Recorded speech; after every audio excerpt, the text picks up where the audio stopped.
las dejaba y el Señor le decía, esto es para el fin de los tiempos, para los últimos días. Y otro hombre que dice literalmente en Génesis 49:1, no lo vamos a leer, pero si lo quieren, recuérdenlo.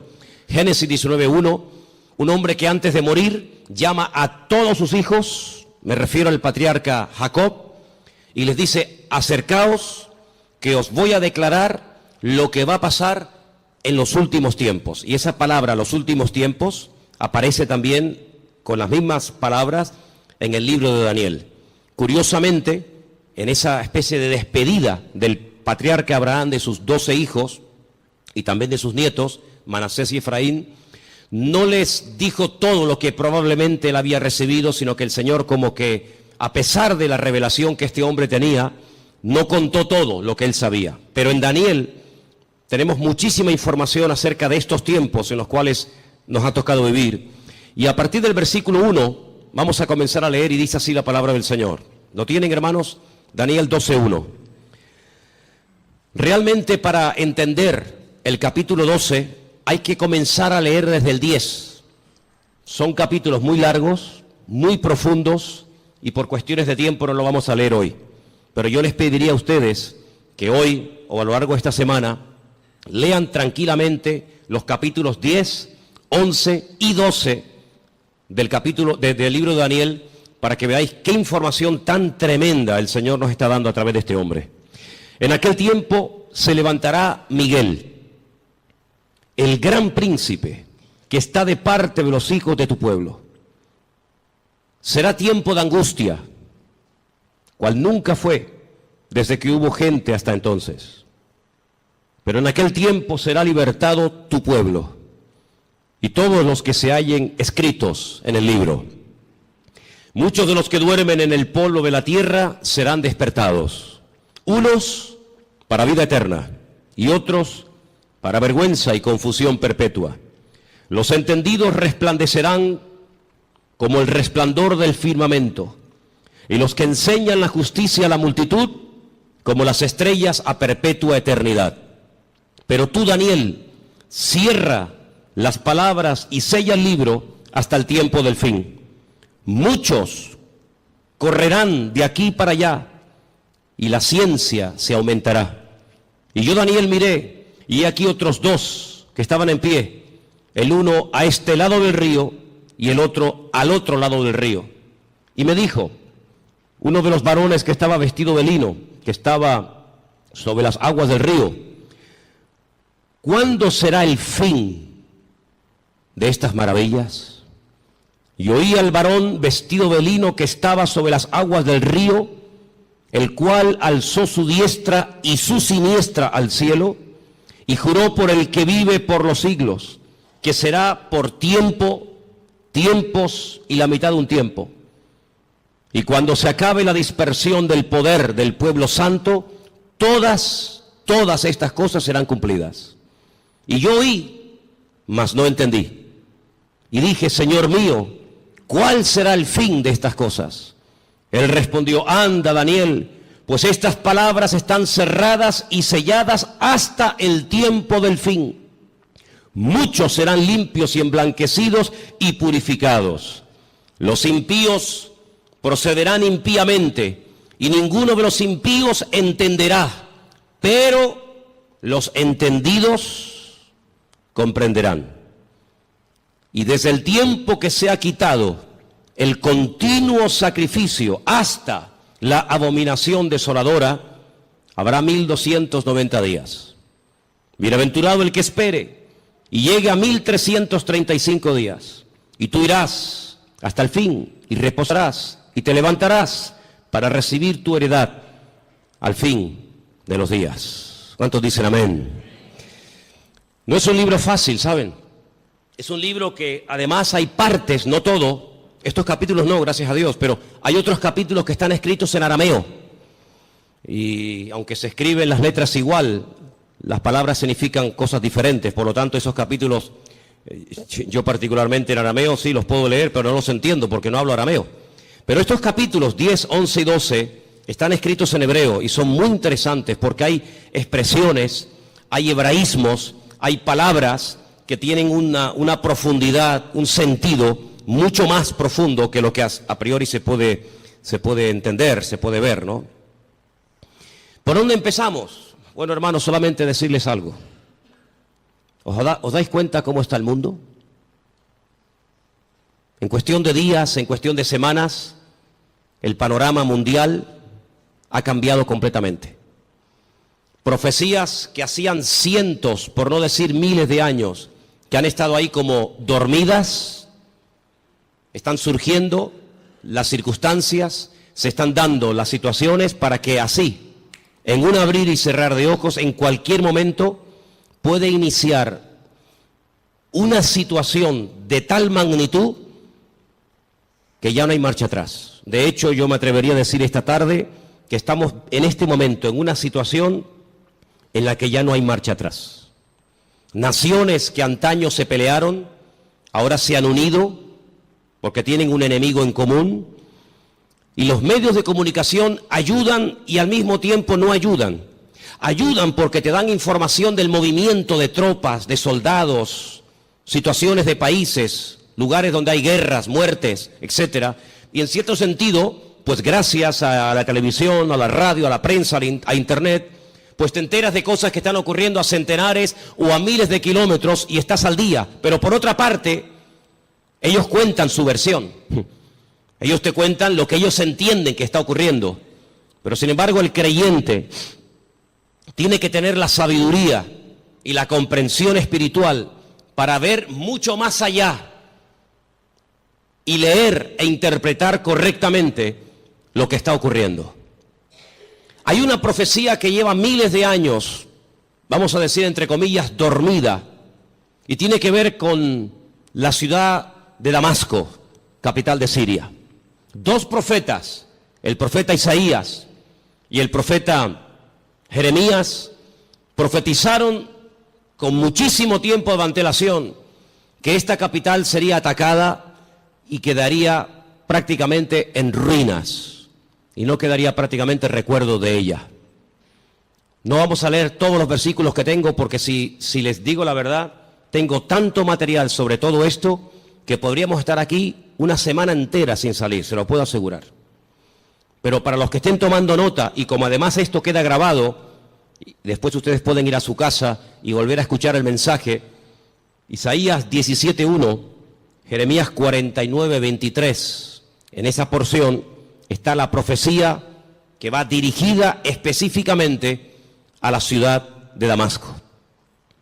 La destrucción de esta ciudad, una de las ciudades más antiguas del mundo, junto con, por ejemplo, Jericó y también con la ciudad de Jerusalén y otras. De toda la vida se ha creído que en algún momento Israel atacaría Damasco y la destruiría. De hecho, ha estado en varias ocasiones a punto de destruir Damasco. Pero no ha sido así. Son los mismos sirios, peleándose unos contra otros, todos contra todos, los que están destruyendo un país que antaño fue un lugar donde miles y miles de cristianos vivían. Un lugar donde dice la Biblia que el apóstol Pablo se dirigía para perseguir a los cristianos porque aquello era un reducto, un lugar donde los cristianos se refugiaban. Y dice que mientras iba camino hacia Damasco, la Escritura dice que el Señor le salió en el camino y se le reveló como el camino, la verdad y la vida, como el Mesías. Y fue camino a Damasco que el apóstol Pablo llegó a conocer el Evangelio y al verdadero Mesías. Y fue en la ciudad de Damasco donde fue bautizado. Y fue en la ciudad de Damasco donde lo visitó un hermano, un discípulo llamado Ananías, que dice que oró por él y se le cayeron como escamas de los ojos y pudo entender. Y allí recibe una palabra que marcó su vida. Allí recibe una palabra profética y le dice: mira, el Señor se te ha aparecido en el camino, se te ha revelado, te está liberando. Yo en estos días he estado hablando acerca de varios tipos de ataduras, ataduras espirituales, ataduras físicas, ataduras mentales. El Señor dice: yo te he desatado, yo te rompo toda ligadura de prejuicios, de cultura, de religión, de rechazo a otras naciones, y te libero de tu pueblo y te envío lejos a los gentiles para que le abras los ojos y para que entiendan lo que tú ya has entendido. Pero también le profetiza los sufrimientos y las torturas y el camino arduo por donde tendrá que pasar hasta llegar a la meta, hasta llegar a la presencia del Señor, ¿verdad? Y estamos viendo cómo en Siria ya sinceramente todas las cifras se quedan cortas, porque ¿quién realmente sabe cuánta gente ha muerto, cuántos están muriendo, cuántos van a terminar de morir en el país de Siria, un país que está en el norte de Israel, que lo separa, digamos, esa frontera natural llamada los Altos del Golán, esa especie de balcón donde allí se encuentra el famoso Monte Hermón, ¿verdad?, del cual habla el Salmo 133, ¿verdad? Mirad cuán bueno y cuán delicioso es los hermanos juntos en armonía, y ahí habla de ese hermoso monte. Bueno, pues en ese país están peleando, como dije, todos contra todos. Ahora, para entender un poco lo que está ocurriendo, hay una serie de palabras que prácticamente a diario se escuchan en la televisión y muchas veces la gente no sabe de lo que se está hablando. El mundo del Islam está dividido fundamentalmente en dos grandes fracciones. Hay algunos grupitos de los cuales no vamos a hablar, pero el mundo del Islam está dividido en dos grandes partes. Casi con más de un 80% están los suníes y con un 13% están los chiíes. Y de esto oímos hablar mucho a diario, ¿verdad? Los suníes, los chiíes. Y aunque hay países donde están todos juntos, pero hay después otros países que son mayoría suníes o mayoría chiíes. Por ejemplo, los países donde son mayoría los suníes, con más del 80%, es Arabia Saudita, donde se encuentra la Meca, Kuwait, los Emiratos Árabes, Jordania, Egipto, Pakistán, Afganistán, Yemen y otros más. Los países con mayoría chií, Irán, Persia, como lo llama la Biblia a la cabeza, parte de Irán, Líbano. Decir Siria, pues es un poco complicado, porque en Siria están ahí todos contra todos, Azerbaiyán, Bahrein. Cada uno de estos grupos, todos creen en el profeta Mahoma, todos leen el mismo libro, el Corán, pero hay grandes diferencias entre unos y otros. Daré algunas pinceladas para que nos situemos y sepamos de lo que estamos hablando y por qué se matan y por qué se odian tanto los suníes y los chiíes. En cada uno de estos bandos, por decirlo de alguna manera, o de estas fracciones, hay diferentes grupos armados que pelean contra los otros. Por ejemplo, el grupo terrorista más famoso de los chiíes es, sin lugar a dudas, Hezbollah, que son los que están ahí en el norte, en los Altos del Golán, y que en algunas ocasiones han atacado a Israel, e Israel también les ha atacado.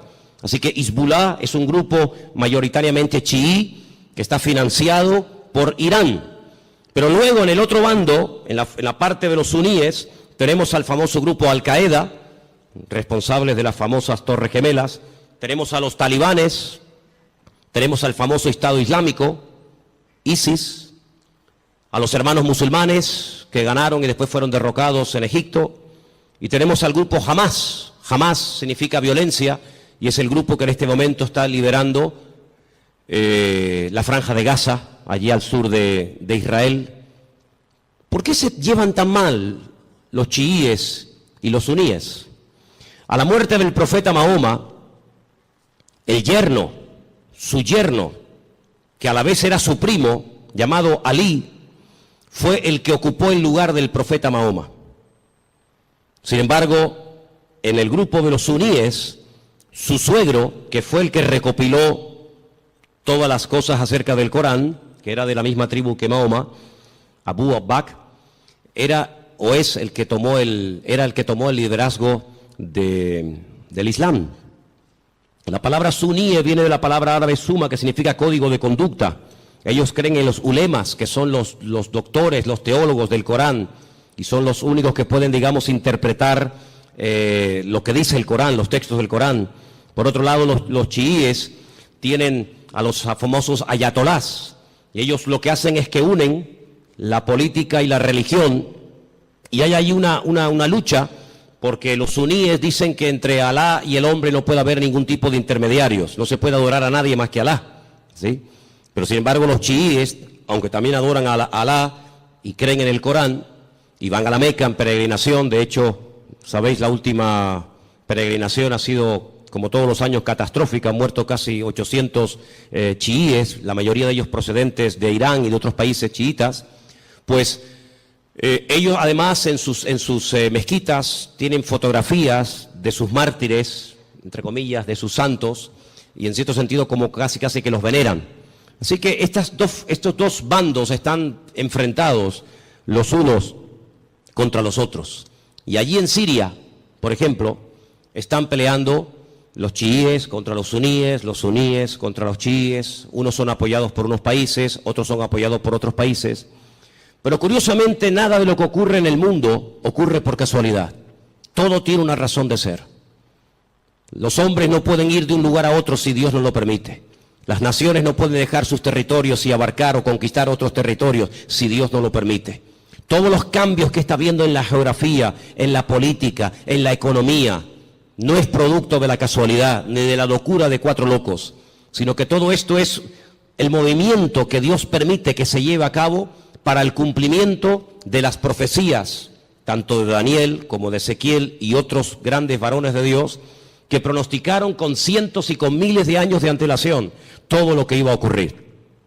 Curiosamente, Irán, que no son árabes, no confundan, los iraníes no son árabes, son persas, es el segundo animal, la segunda parte de la figura que vio Daniel en aquel sueño, pues dice que ya se han unido con el gran enemigo del norte, que es Rusia, y ya han comenzado a atacar a los enemigos del presidente de Siria, y ya dentro de pocos días comenzará una invasión por tierra, y ya están allí miles y miles de soldados rusos, armados hasta los dientes, ya están atacando posiciones del famoso Estado Islámico y otros también que no tienen nada que ver con el Estado Islámico. Y mira tú por dónde dos países, uno tremendamente religioso como es Irán y uno tremendamente ateo como supuestamente se cree que son los rusos, pues resulta que se han unido porque dice que van a ayudar, fíjate qué bondadosos y qué maravilla, van a ayudar a un país que está lejos de sus fronteras, pero que tienen que ir a echarle una mano porque si no va a ser destruido. Solamente hay 5 ciudades de Siria que en este momento están bajo el dominio del presidente Bashar, el resto del país está prácticamente destruido o tomado por otras fracciones. Y mira tú por dónde. La semana pasada la costa de Siria y la costa de Israel se llenaba de portaaviones chinos, armados hasta los dientes con armas nucleares, con misiles, con bombas, misiles de largo y de corto alcance, capaces de recorrer centenares y miles de kilómetros. Y mira tú por dónde naciones como China, que no tiene nada que ver con Siria, o Rusia, que está allí con sus problemas, y los iraníes, que tienen también sus problemas recién salidos de todo este follón que han tenido, resulta que ahora se están uniendo como amigos porque van a liberar a Siria. Y nos vamos a quedar con esta información. Nos vamos a quedar simplemente con la idea de que van a ayudar a Siria y cuando se arregle la situación en Siria, cada uno se va a retirar a su respectivo país. ¿Y quién paga esas bombas? ¿Quién paga esos gastos? Los muertos que van a caer por ambas partes, las familias, los uniformes, las balas, los cañones, la gasolina, el gasoil, los aviones, los helicópteros. ¿Por qué todo esto? La Biblia nos dice por qué. Porque el Señor en los últimos tiempos lo que hará es que, utilizando entre comillas la excusa de que van a ayudar, de que van a liberar a un país amigo o aliado como puede ser Siria, una vez que lo hayan, digamos, calmado la situación, nada les va a impedir que crucen por el norte y por diferentes partes del país rumbo, como dice la Biblia, a la tierra gloriosa. Porque detrás de todo esto no está simplemente cuestiones políticas o económicas, sino fundamentalmente hay una razón: destruir a Dios y destruir al pueblo de Dios. Israel sabe perfectamente que se encuentra en una especie de callejón, no digo sin salida, porque Israel siempre tendrá salida, y la salida no es mirando a Estados Unidos, la salida no es mirando hacia Europa, sino que, como dice la Escritura, Israel en los últimos tiempos se verá totalmente sola y abandonada, como aquella pobre viuda que se fue cargada o se fue contenta con sus hijos, incluso haciendo honor a su nombre, complacida, y viene del extranjero derrotada y solitaria, sin hijos y sin marido, llamada Noemí, y tiene la pobre Ruth que atenderla en los últimos años de su vida. La Biblia nos enseña que estos últimos tiempos recibe un nombre que nos revela, porque los nombres son muy importantes en la Biblia. Yo siempre he dicho que hay una genética, ¿verdad?, que todos llevamos por dentro, que es hereditaria, pero luego, según la Biblia, el nombre tiene un poder espiritual, una influencia tremenda en las personas. Es una especie de código genético espiritual, ¿verdad? Y esta mujer, cuando viene de Jordania, de Moab, dice que ya no se siente complacida y por lo tanto ya no quiere usar más su nombre, sino que le dice a la gente que le llamen Mará, que significa amargada o entristecida, ¿verdad? Y es interesante ver cómo estamos viendo el inicio de lo que la Biblia habla clarísimamente que va a ser una tercera guerra mundial sin precedentes en la historia. De todas las guerras que Israel ha tenido, que han sido ya 7, de todas ha salido más que vencedora. Le han atacado por todas partes, de noche, de día, en plenos días de fiesta importantes. Por todas partes, de todas y cada una de las guerras que Israel ha tenido hasta el día de hoy, de todas ha salido victorioso. De esta guerra que está a punto de producirse en cuestión de días, semanas o meses, la única forma de salir con vida es que venga el Mesías en persona y les ayude. Esta guerra es una guerra que jamás se ha visto. Hemos leído en esta tarde en el capítulo 12 de Daniel que hay una especie de protección sobrenatural tipificada o representada en un soldado espiritual, en un arcángel llamado Miguel, que aparece en varias ocasiones en distintas partes de la Biblia. Solamente hay 2 ángeles en la Biblia, solamente 2 ángeles en la Biblia, que la Biblia nos revela su nombre, Gabriel y Miguel. La Escritura dice que Josué, antes de entrar a tomar posesión de la tierra, vio a un varón, y la descripción que nos da el libro de Josué se asemeja mucho a la descripción que nos da Daniel en el capítulo 12, y nos da a entender de que este arcángel tremendamente poderoso llamado Mijael, que significa quien como Dios, Mijael, pues es una protección espiritual que Dios le ha asignado a este pueblo. En algún momento puntual, solamente Dios sabe cuándo, este arcángel, este varón de Dios tremendamente poderoso, que contendió con Satanás por el cuerpo de Moisés, dice el libro de Judas, será quitado, será desplazado, y entonces dice que será un tiempo de angustia cual nunca hubo gente, y más que gente la palabra es naciones. Desde que hay naciones sobre la faz de la tierra, dice la Biblia que nunca el hombre habrá visto una guerra de tal magnitud, con tanta cantidad de soldados, de armamento y de tropas como esta última. Vamos a leer dentro de unos momentos algunos textos de la Biblia, pero es impresionante los datos que la Biblia te da antes de que comience la guerra. Aún no ha comenzado, aún no existía el siglo XX, o el siglo XXI, cuando todo esto se escribió, y los profetas, por revelación del Señor, recibieron los datos concretos y específicos sobre esta guerra. Por ejemplo, nos dice que llegarán a intervenir más de 200 millones de soldados. Jamás ha habido ninguna guerra con tantos millones de soldados. 200 millones de soldados. Esta guerra se describe de una forma tremenda, con unos detalles que te quedas con la boca abierta en 3 capítulos de la Biblia. Creo que sois capaces de recordar estas cifras. Ezequiel 38 y 39 y Zacarías capítulo 14. Ahí tenéis toda la información acerca de esta tremenda batalla que empezará por el norte, capitaneada y dirigida nada más y nada menos que por Rusia. En el capítulo 38 del libro de Ezequiel nos dice algunas cosas muy interesantes sobre este tiempo final. Y voy a leer algunos versículos para que veáis qué importancia le da el Señor a que el pueblo de Dios no esté en la ignorancia. Hay gente que está muy distraída, muy sumergida en sus problemas, muy metidos en sus cuestiones y se olvidan de que el Señor en su palabra nos dice que tenemos que levantar la vista y darnos cuenta de que nuestra redención está cercana. Ezequiel 38 dice, versículo 1, vino palabra del Señor diciendo, hijo de hombre, pon tu rostro contra Gog. Gog es el nombre, digamos, simbólico, no es que se llame así, de una región que la Biblia lo llama Magog, que está en todo lo que sería todo el territorio que ocupa Rusia actualmente.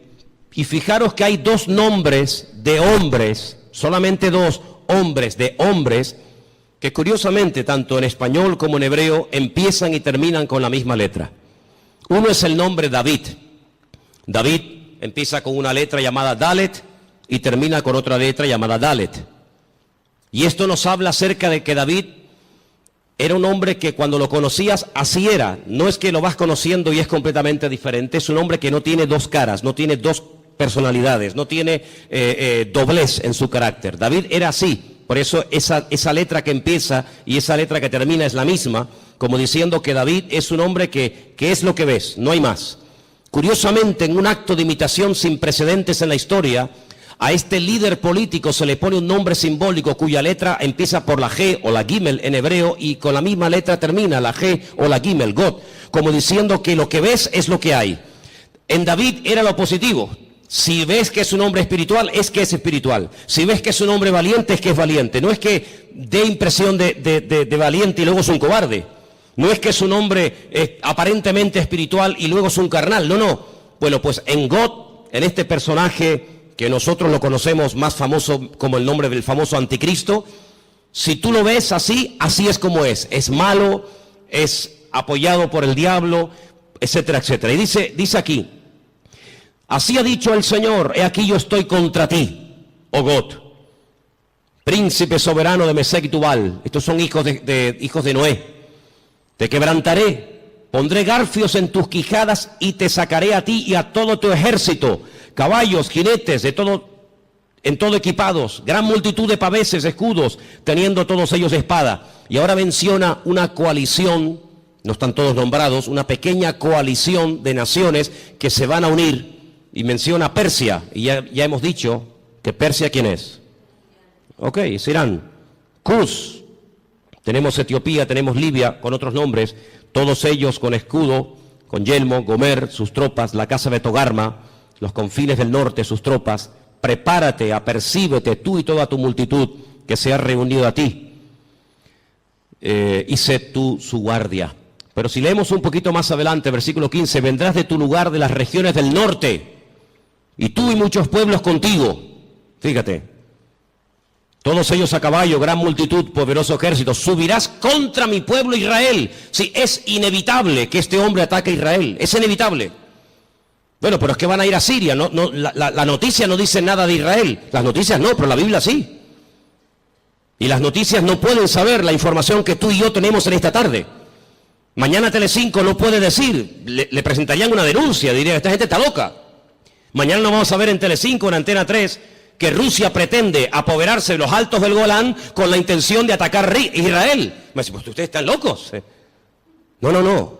Las noticias no te lo van a decir, te lo estoy diciendo yo, te lo está diciendo el Señor a través de mi boca.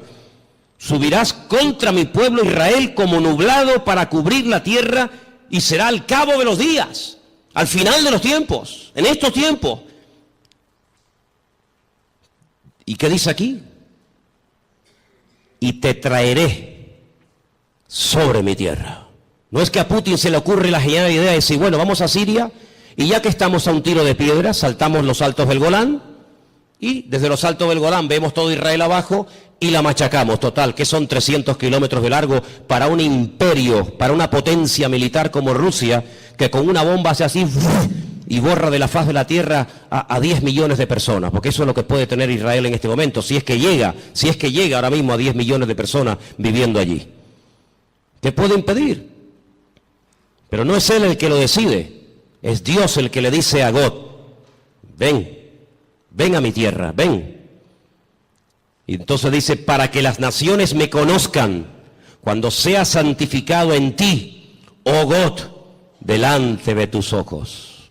Así dice el Señor, ¿no eres tú aquel de quien hablé yo en tiempos pasados por mis siervos los profetas de Israel, los cuales profetizaron en aquellos tiempos que yo te había de traer sobre ellos? Israel sabe perfectamente que Rusia les va a atacar en cualquier momento. Ya lo hicieron hace poco allí en Ucrania, en el país de nuestro hermano. No se cortan un pelo, no tienen ningún problema, tienen afán de expansión. Quieren recuperar lo perdido e incluso lo que nunca fue de ellos. No atacaron en un momento determinado un país que no tenía nada que ver con Rusia, como fue Afganistán. La Biblia profetiza que Rusia va a atacar en los últimos tiempos a Israel. En aquel tiempo, cuando venga God contra la tierra de Israel, dice el Señor, subirá mi ira y mi enojo. Tremendo. Pero vamos al capítulo 39. He aquí yo estoy contra ti, oh God, príncipe soberano de Mesed y Tubal. Te quebrantaré y te conduciré y te haré subir de las partes del norte y te traeré sobre los montes de Israel. Otra vez. Te sacaré tu arco de tu mano izquierda y te derribaré tus saetas en tu mano. Sobre los montes de Israel, ahora viene la palabra tremenda. Sí, es verdad, Rusia atacará a Israel, pero sobre los montes de Israel caerás tú y todas tus tropas, y los pueblos que fueron contigo, y aves de rapiña de toda especie, las fieras del campo, te las he dado por comida. Sobre la faz del campo caerás, porque yo he hablado, dice el Señor. Impresionante, ¿eh? Enviaré fuego sobre Magot, sobre los que moran con seguridad en las costas, y sabrán que yo soy el Señor. Y haré notorio mi santo nombre en medio de mi pueblo Israel, y nunca más dejaré profanar mi santo nombre. Y sabrán las naciones que yo soy el Eterno, el Santo de Israel. He aquí viene y se cumplirá, dice el Señor. Este es el día en el cual yo he hablado. Los moradores de la ciudad de Israel saldrán y encenderán y quemarán armas, escudos, paveses, arcos, saetas, dardos de mano y de lanzas, y los quemarán en el fuego por 7 años. Durante 7 años tendrán combustible, tendrán armamento de todo lo que abandonaron estas tropas tremendas. No traerán leña del campo ni cortarán de los árboles, sino quemarán las armas en el fuego y despojarán a sus despojadores y robarán a los que les robaron, dice el Señor. En aquel tiempo, qué tremendo. En aquel tiempo, yo daré a God lugar para sepultura allí en Israel. Allí va a ser enterrado este personaje que lo llamamos el anticristo, que Ezequiel lo llama God. Allí va a ser enterrado, y después le voy a decir cómo el Señor es tan misericordioso que permite que el anticristo o God, ¿por qué el Señor permite a un personaje tan ruin y tan malo que sea enterrado en Israel y no despedazado, comido por las fieras? Vais a ver qué misericordioso es el Señor. En aquel tiempo yo daré a God lugar para sepultura allí en Israel, en el valle de los que pasan al oriente del mar, obstruirá el paso a los transeúntes, pues allí enterrarán a God y a toda su multitud, y lo llamarán el valle de Hamón God, que significa la multitud de God. La casa de Israel los estará enterrando por 7 meses. ¡Qué matanza, hermanos! 7 meses enterrando cadáveres. Impresionante, ¿eh? Versículo 13. Los enterrará todo el pueblo de la tierra, y será para ellos célebre el día en el que yo sea glorificado, dice el Señor. Tomarán hombres a jornal que vayan por el país con los que viajen para enterrar a los que queden sobre la faz de la tierra, a fin de limpiarla, y al cabo de 7 meses harán el reconocimiento. Pasarán los que irán por el país, y el que vea los huesos de algún hombre pondrá junto a ellos una señal, hasta que los entierren los sepultureros en el valle de Hamón God. Versículo 21, pondré mi gloria entre las naciones, y todas las naciones verán el juicio, mi juicio que habré hecho, y mi mano sobre ellos. Es increíble, ¿no? Como el profeta Ezequiel pudo describir con una exactitud tremenda cuánto tiempo estarán enterrando cadáveres, cuántos años quemando armamento al fuego. ¿Quién es este hombre God? Si ustedes estudian los nombres de los hijos de Noé, porque de ahí arranca todo. Una de las cosas que tenemos que tener bien claro es que el futuro está escrito, está codificado en el pasado. Todo está escrito en el Génesis. Y para poder comprender lo que va a pasar en el futuro, hay que saber lo que pasó en el pasado. 3 hijos tuvo Noé: Sem, Can y Jafet. Cuando Noé sale del arca, planta una viña, dice la palabra de Dios que se emborrachó, perdió el control, se emborrachó, quedó desnudo en medio de su tienda.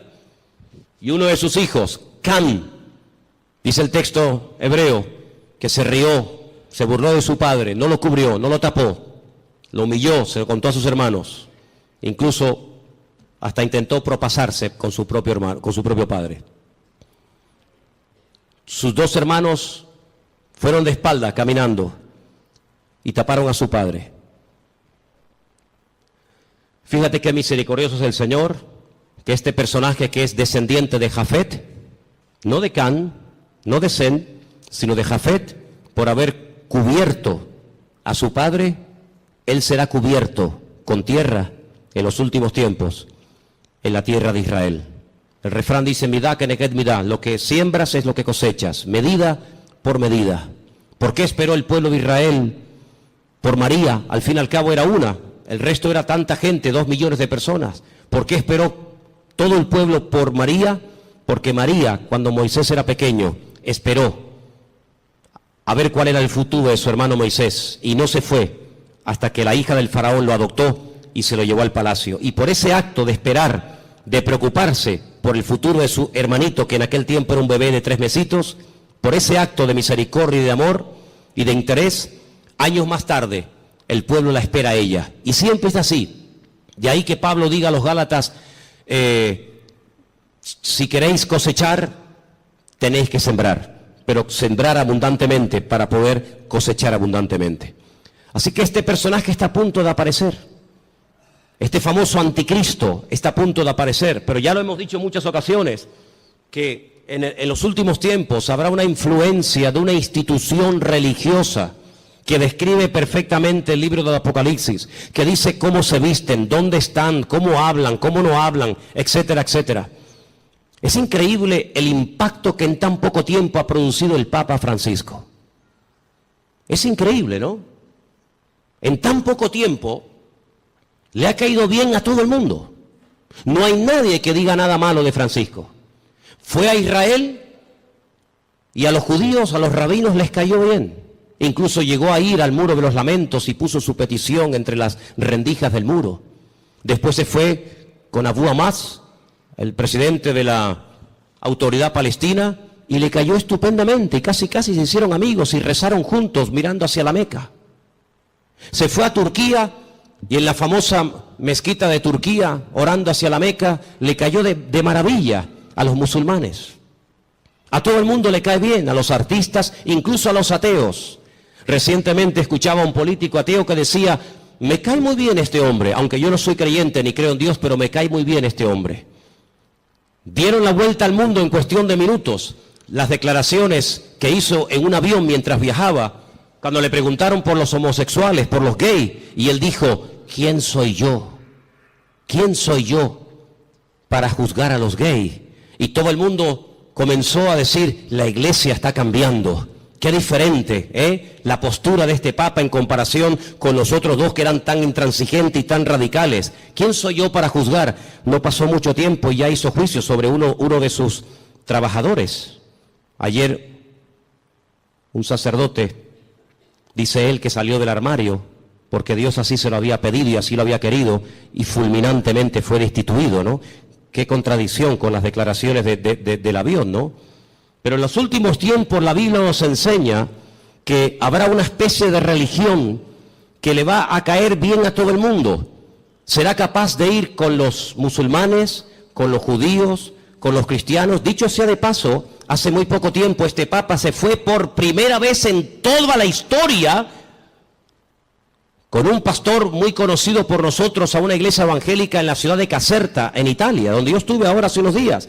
Estuvo con un montón de pastores que vinieron de Argentina, puesto que el Papa es argentino, y allí tuvieron un culto donde él estuvo como uno más. Hicieron un tiempito de oración, y él hizo una oración incluso, y todos participaron, y se sacaron fotografías, y todo el mundo, qué contento, ¿verdad? La Biblia nos enseña que las rameras son capaces de irse con gente mayor y con gente joven. Las rameras son capaces de irse con gente sin dientes y con gente con dentadura perfecta. Las prostitutas son capaces de trabajar de día o de noche, y lo mismo le da a irse con un blanco, con un negro, con un rico, con un pobre, con un cristiano, con un ateo, con un satánico, le da igual, porque ese es su trabajo, llevarse bien con todo el mundo para sacarle lo que ella quiera a cambio. Y la palabra de Dios nos enseña que en los últimos tiempos la política y la religión se casarán y se unirán. Qué tremendo los lugares y las conversaciones que últimamente está manteniendo el Papa y muchos políticos viajando de un lugar para otro. Todo está preparado. Y hermanos, esto no ha hecho más que empezar, pero en cualquier momento salta la chispa. Y lo que tenemos que preguntarnos todos y cada uno de nosotros, ¿qué mensaje nos está dando el Señor? Yo vengo diciendo hace mucho tiempo que Dios está hablando y hablando y hablando y hablando. El problema no es que Dios no hable, el problema es que hay muchos que no le entienden, o si le entienden se hacen los distraídos. Dije hace unas semanas atrás que Dios no solamente habla a través de la palabra, claro, lo sabemos. El que lee la Biblia está leyendo la palabra de Dios, el SMS de Dios, el WhatsApp de Dios, y sabe perfectamente lo que Dios quiere y lo que Dios no quiere. Pero ¿y los que no leen la Biblia? El que no le interesa o no quiere, o dice él que no entiende la Biblia, pues Dios también le está hablando a toda la humanidad. Quiero que vengan conmigo a Génesis 1, capítulo 14, para que os des cuenta algo tremendo que el Señor dijo en un principio. Allí está, en el Génesis 1, 14. Dio una señal, dio un mensaje muy interesante. Y vamos a leerlo en esta tarde. Dice así, Génesis 1, 14. ¿Lo tienen, hermanos?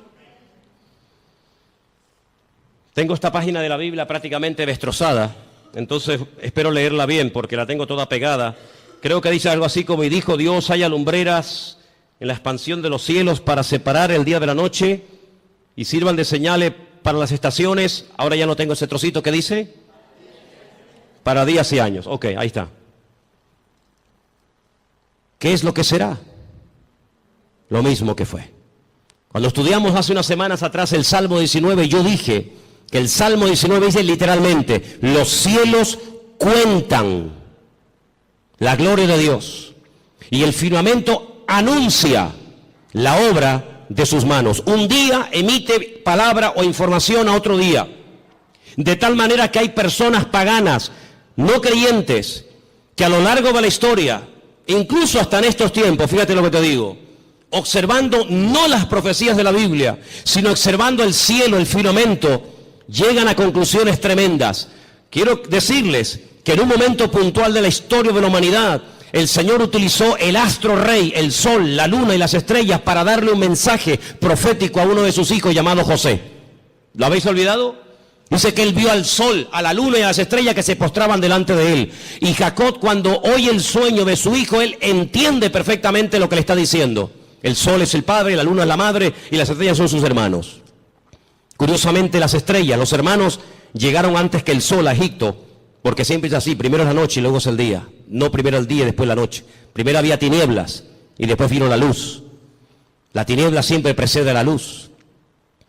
Pero fíjate qué curioso, los magos de Oriente, que no sabemos realmente de dónde eran, si eran judíos, si no eran judíos, sabían perfectamente el lugar y el día en el que había nacido el Mesías.